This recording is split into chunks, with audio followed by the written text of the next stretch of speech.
If I control the narrative, people will eventually accept it as reality. History belongs to whoever survives. People don't need truth, they need certainty. Power isn't about facts, it's about controlling what people remember. Listen to the absolute arrogance of those assumptions. You operate under the naive, comforting illusion that truth will always prevail. You believe that facts carry some inherent gravitational weight that will eventually crush a lie beneath them.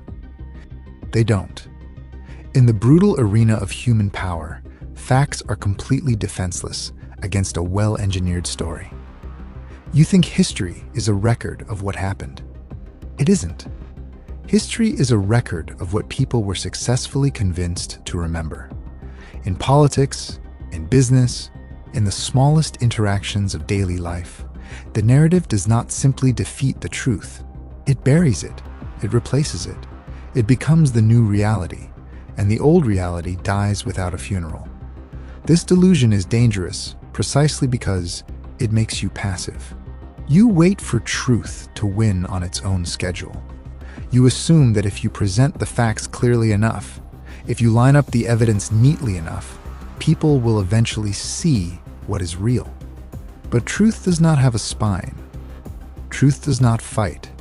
Truth wins only when someone fights for it with the same ferocity, the same relentlessness, the same strategic intelligence that others deploy to bury it. If you do not understand how narratives are constructed and weaponized, you will spend your entire life being manipulated by forces you cannot even name. We dissect this delusion without mercy, so we can see exactly what is happening inside your own mind. On the surface, the belief feels reasonable. It even feels virtuous. You tell yourself that facts are objective, that evidence accumulates, that good information will inevitably defeat bad information in the open marketplace of ideas. You believe that human beings are rational creatures who update their understanding when confronted with superior data. But when we examine how the human brain actually operates, a completely different and far darker architecture reveals itself. Your brain does not process information in order to locate the truth. Your brain processes information to protect your ego, to defend your identity, and to preserve your standing inside your tribe. It aggressively searches for data that confirms what you already want to believe.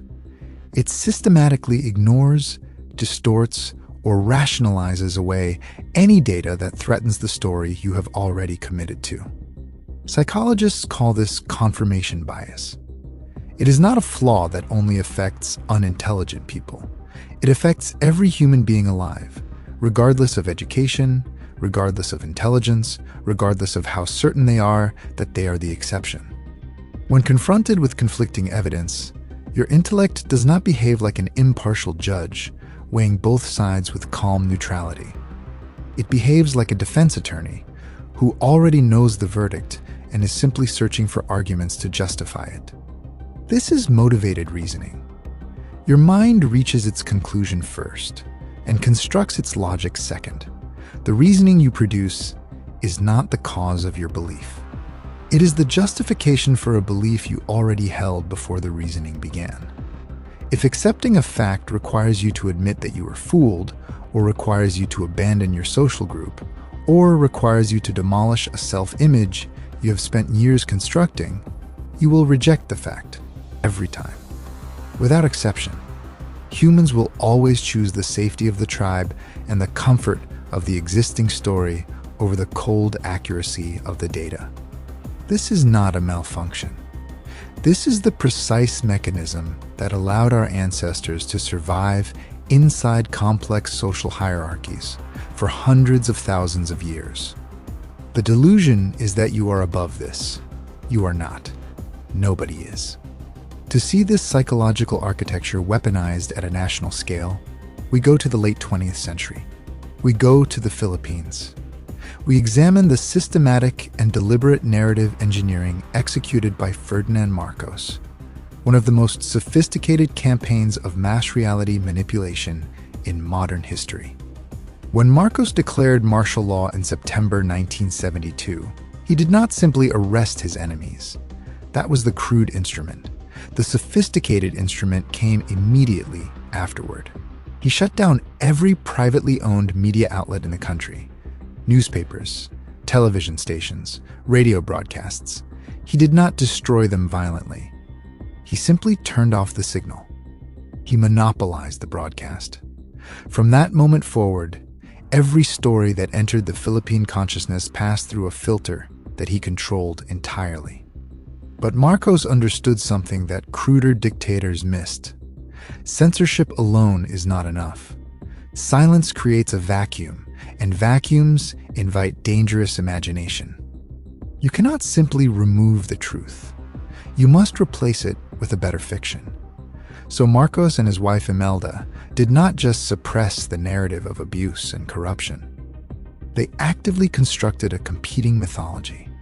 They engineered a cult of personality of breathtaking ambition, positioning themselves not as politicians who had seized power, but as the mythological father and mother of a new golden era for the Filipino people. Marcos was not presented as a president. He was presented as a visionary, a warrior, a man chosen by history to save a nation from itself. The imagery was everywhere. The language was relentless. The story of order, prosperity, discipline, and national greatness was broadcast into every home, repeated in every classroom, embedded into every cultural artifact that the state could reach. Dissidents who survived their imprisonment came out to find that their version of events had been so thoroughly buried that many of their own families no longer believed them. And then comes the detail that makes this case truly terrifying. Marcos was overthrown in 1986 by a massive popular revolution, the People Power Revolution, one of the most remarkable nonviolent uprisings in modern history. Millions of ordinary Filipinos flooded the streets of Manila and ended his regime. He fled the country. The abuses were documented. The human rights violations were recorded. The economic plunder was calculated. The mass graves were found. The evidence was overwhelming, detailed, and publicly available. Decades later, his son was elected president of the Philippines by a landslide. Millions of voters, many of them too young to have lived a single day under martial law, chose the Marcos name, the Marcos brand, the Marcos narrative of a golden era over the documented historical record. Why? Because the Marcos political machine had spent the intervening decades doing exactly what the original regime had done. It maintained the narrative. It propagated the mythology on social media platforms. It repeated the story of greatness and victimhood and stolen legacy across every accessible digital channel, year after year, until the emotional architecture of the fiction had completely overwritten the complex, uncomfortable weight of the historical facts in the minds of the electorate. The fiction did not just survive the revolution. It outlasted the revolution. It outlasted the documentation. It outlasted the generation that had lived through the reality. A gun can only make a man obey for a day. A story can make his grandchildren obey for a century. This is not philosophy. This is neuroscience. And the mechanism has been measured with clinical precision. Cognitive psychologists have documented a phenomenon known as the Illusory Truth Effect. The human brain uses cognitive ease as a primary shortcut for determining what is real. If an idea is easy to process, if it flows smoothly through the mind without friction, without resistance, without requiring significant effort to parse, the brain automatically assigns it a higher probability of being true. The brain is not evaluating the content. It is evaluating the sensation of processing the content. Ease feels like truth. Familiarity feels like accuracy. And the single most powerful mechanism for generating cognitive ease is repetition, not argument, not evidence, not logical demonstration. Repetition. The more times a specific claim enters the human brain, the more fluently the brain processes it on each subsequent encounter. and the more likely the brain is to classify that claim as established fact, even if the brain was initially aware that the claim was false. Repetition physically reorganizes neural pathways. It wears down the brain's resistance the way water wears down stone. It is not a gradual enlightenment. It is a slow erosion. This is why propaganda works. Not because propagandists are more clever than their audiences, but because they are exploiting a biological mechanism that operates below the level of conscious reasoning. When a lie is repeated often enough, loudly enough, and without sustained, organized opposition, it stops feeling like a lie. It stops feeling like anything at all. It simply begins to feel like the way things are. The neural signature of the false memory becomes indistinguishable from the neural signature of a real one. Look at the ecosystems that govern modern life. Algorithms feed you the same narratives in an endless, perfectly calibrated loop designed to maximize your emotional engagement. Political operatives repeat the same slogans across every platform until the slogan becomes the entirety of the thought. Corporations repeat the same brand messages until the message feels like your own genuine preference rather than the product of a billion-dollar engineering campaign. Your brain accepts these inputs not because they have been verified, but because they have become familiar. And familiarity to the human brain is indistinguishable from truth. This is the mechanism. This is the weapon, and it is being used on you at every moment of every day. Now turn the lens on the ecosystem of your own life. You are already living inside a narrative. You have always been living inside a narrative. The only question that has ever mattered is, who is writing it? Who is currently authoring the history of your capabilities? Is it a manager who has repeated the story of your mediocrity so many times that you have begun to repeat it yourself, in the silence of your own mind, as though it were a self-evident fact? Is it a former partner who engineered a narrative in which you are the permanent villain of the story? Not because it is accurate, but because it absolved them of ever examining their own failures. Is it the algorithm on your device running a relentless, perfectly optimized loop of content designed to make you feel perpetually inadequate, perpetually behind, perpetually one purchase or one achievement away from finally being enough? Or is the narrator you? Are you the one repeating the story of your own victimhood so fluently, so automatically, that you have never stopped to question whether the story is serving you or imprisoning you? Are you using the narrative of past harm as a reason to avoid the accountability that growth would require? Every person in your environment is attempting to pull you into their narrative framework. Every institution you interact with is running a version of what Marcos ran. A controlled broadcast designed to shape your perception of reality in ways that serve the broadcaster's interests, not yours.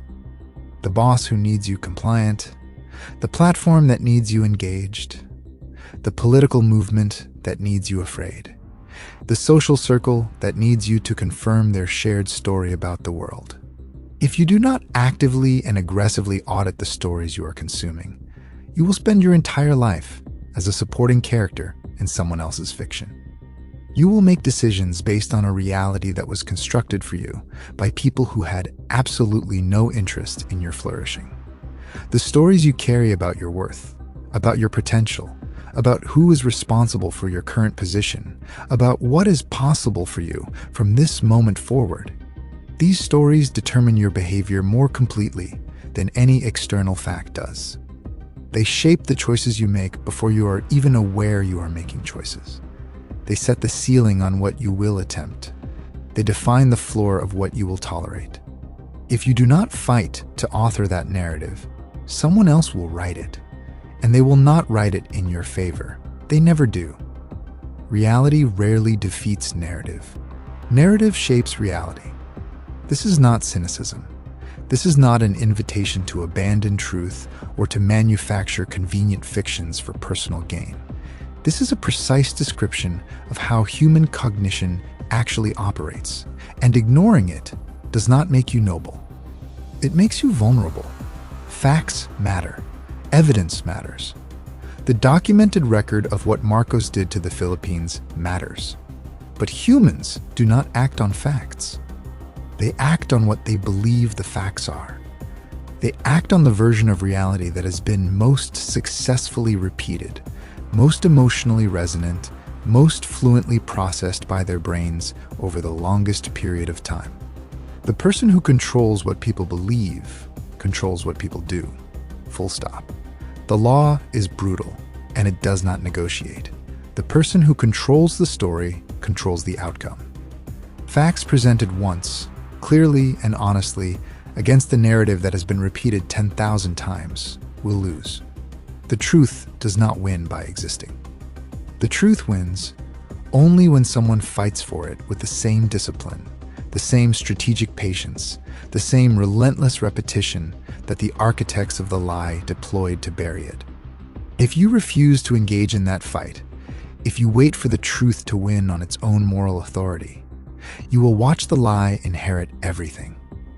The Marcos story is not a historical anomaly. It is a demonstration of the default. It is what happens when narrative power goes uncontested. It is what has happened, is happening, and will continue to happen. In nations, in institutions, in families, and inside individual human minds. Wherever someone with the intelligence to engineer a story meets an audience that has convinced itself it is too rational to be manipulated. You are not too rational to be manipulated. The belief that you are is itself the first stage of the manipulation. Passive consumption ends here. You now understand the mechanism. You have seen it deployed at a national scale, with consequences that lasted across generations. You have seen the neuroscience that explains why it works on every human brain without exception. You have no more cover of ignorance. What you do with this understanding is the only thing that remains to be determined. Become a ruthless auditor of every narrative you consume. When a story about you, about the world, about what is possible or impossible arrives in your mind, stop. Identify the source. Identify what the source gains from your belief in that story. Identify how many times you have already heard that story, and recognize that your sense of its truth is a function of that repetition, not a function of its accuracy. Question every label that has been assigned to you. Interrogate every memory you carry about your own limitations.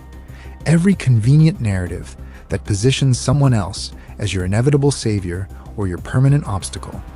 Examine who benefits from you believing it. Then build your own, not a comfortable fiction, not a flattering delusion. Build a narrative that is true in the most demanding sense, one that does not excuse you from difficulty, does not assign blame as a substitute for agency, does not offer you the poisoned comfort of a fixed identity. Build a narrative that demands more from you than you currently believe you are capable of delivering. Then repeat it, speak it, write it, embody it in every decision you make until it has overwritten the competing fictions that other people placed inside your mind without your permission. The world does not belong to those who possess the truth. The world belongs to those who refuse to surrender the narrative to someone else. The broadcast is yours. Control it.